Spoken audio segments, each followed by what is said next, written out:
Hi friends, good morning. ಇವತ್ತು ಸೋಮವಾರದ ಬ್ಲಾಗ್ನ upload ಮಾಡಿಲ್ಲ, ಹಾಗಾಗಿ ಅಪ್ಲೋಡ್ ಮಾಡ್ತಾಯಿದ್ದೀನಿ. ಎಲ್ಲರಿಗೂ ಈಶ್ವರ ಮಂಜುನಾಥ ಒಳ್ಳೇದು ಮಾಡಲಿ. ನಮ್ಮಲ್ಲೇ ಗಿಡದಲ್ಲಿ ಬಿಟ್ಟಿರೋಂಥ ಸ್ಫಟಿಕ ಹೂವನ್ನ ತಗೊಂಡು ಕಟ್ಟಿ ಈಗ ಬಾಗಿಲಿಗೆಲ್ಲ ಪುಟ್ಟದಾಗಿ ಒಂದು ಕೃಷ್ಣನ ರಂಗೋಲಿ ಹಾಕ್ತಾಯಿದ್ದೀನಿ. ನನಗಂತೂ ಈ ಕೃಷ್ಣಂದು ರಂಗೋಲಿ ತುಂಬ ಇಷ್ಟ, ಹಾಗಾಗಿ ಅದನ್ನು ಹಾಕ್ತಾಯಿದ್ದೀನಿ.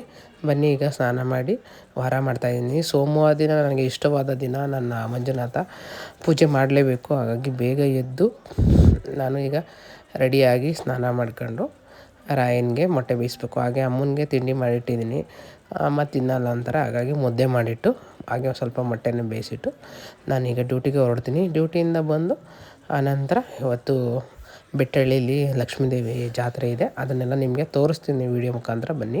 ಈಗ ನನ್ನ ಆರಾಧ್ಯ ದೈವ ಮಂಜುನಾಥನ ಪೂಜೆ ಮಾಡ್ತಾಯಿದ್ದೀನಿ. ಫ್ರೆಂಡ್, ಏನಕ್ಕೆ ದೇವರು ಪೂಜೆ ಮಾಡ್ತೀನಿ ಅಂದರೆ, ನನಗೆ ತುಂಬ ಹೆಲ್ಪ್ ಮಾಡಿರೋಂಥದ್ದು ದೇವರು. ನಾನು ಎಲ್ಲ ವೀಡಿಯೋಗಳಲ್ಲೂ ಶೇರ್ ಮಾಡೋಂಥದ್ದು ದೇವರಿದ್ದಾನೆ, ನಾನು ಪಾಲ್ಗಂತೂ ಖಂಡಿತ ಇದ್ದಾನೆ ಅಂತ. ಅದರಲ್ಲೊಂದು ನನ್ನ ಆರಾಧ್ಯ ದೈವ ಮಂಜುನಾಥ ನನಗೆ ತುಂಬ ಹೆಲ್ಪ್ ಮಾಡಿದ್ದಾರೆ, ತುಂಬ ಒಳ್ಳೇದು ಮಾಡಿದ್ದಾರೆ. ನನ್ನ ಪ್ರಕಾರದಲ್ಲಿ ನನಗೆ ಒಳ್ಳೇದು ಮಾಡಿದ್ದಾರೆ, ಹಂಗಾಗಿ ನಾನು ಅವ್ರನ್ನ ತುಂಬ ಇಷ್ಟಪಡ್ತಾ ಇರ್ತೀನಿ. ಅಮ್ಮ ಈಗ ಪೂಜೆ ಕೂತ್ಕೋತಾರೆ ಅಂದರು, ಅದಕ್ಕೆ ಸ್ವಲ್ಪ ಪಾತ್ರೆಗಳೆಲ್ಲ ತೊಳ್ಕೊಡ್ತಾ ಇದ್ದಾರೆ. ತಟ್ಟೆ ಎಲ್ಲ ಅಭಿಷೇಕಕ್ಕೆಲ್ಲ ಬೇಕಲ್ಲ, ಹಾಗಾಗಿ ಬನ್ನಿ. ಈಗ ನಾನು ಪ್ರತಿ ಸೋಮವಾರ ಹೀಗೆ ಶಿವನಿಗೆ ನಾನು ಅಭಿಷೇಕನ ಮಾಡ್ತೀನಿ. ನನಗೆ ತುಂಬ ಇಷ್ಟವಾದದ್ದು. ಯಾಕೆ ಅಂದರೆ, ನಾನು ಷಷ್ಠಿಲಿ ಯಾವಾಗಲೂ ತನಿಯರಿಗೆ ಹೋಗುವಾಗ ನನಗೆ ಸಿಕ್ಕಂಥದ್ದು ಇದು, ಈ ಮಂಜುನಾಥಂದು ವಿಗ್ರಹ.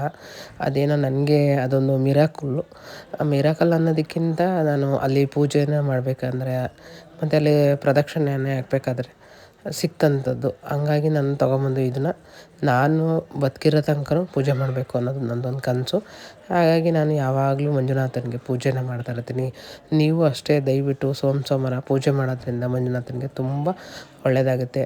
ಯಾಕೆಂದರೆ ಧರ್ಮಸ್ಥಳದಲ್ಲಿ ದಿನ ಅನ್ನ ಸರ್ಪಣೆ ಇರೋದ್ರಿಂದ ನಮ್ಮಪ್ಪ ಹೇಳ್ಕೊಟ್ಟಿದ್ದು ಏನಂದರೆ, ಅನ್ನ ಹಾಕಿ 4 ಜನಕ್ಕೆ ತುಂಬ ಚೆನ್ನಾಗಿರ್ತಾರೆ ಅಂತ. ಆಮೇಲೆ ದೇವರು ಸಹ ಅಷ್ಟೇ, ಯಾರು ಅನ್ನ ಹಾಕ್ತಾರೆ ಅಂತ ದೇವ್ರಿಗೂ ಸಹ ಗೊತ್ತಾಗ್ಬಿಟ್ಟಿರುತ್ತೆ ಅನಿಸುತ್ತೆ.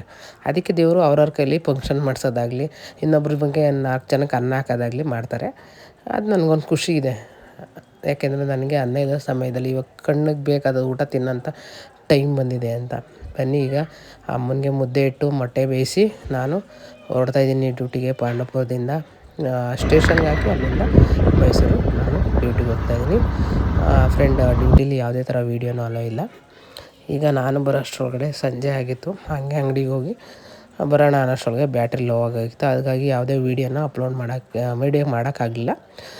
ಸೊ ಇಲ್ಲಿ ಎಲ್ಲ ಕರಗೆಲ್ಲ ಹೋಯ್ತಾಯಿತ್ತು, ನೋಡ್ಬೋದು ನೀವು. ಇಲ್ಲಿ ಬಂಡಿ ಅನ್ನೋದು, ಇಲ್ಲಿಂದ ಯಾವ್ಯಾವ ಊರಿಂದ ಬಂಡಿ ಬರುತ್ತೆ ಅಂತ ಇರುತ್ತಂತೆ ಸಂಪ್ರದಾಯ.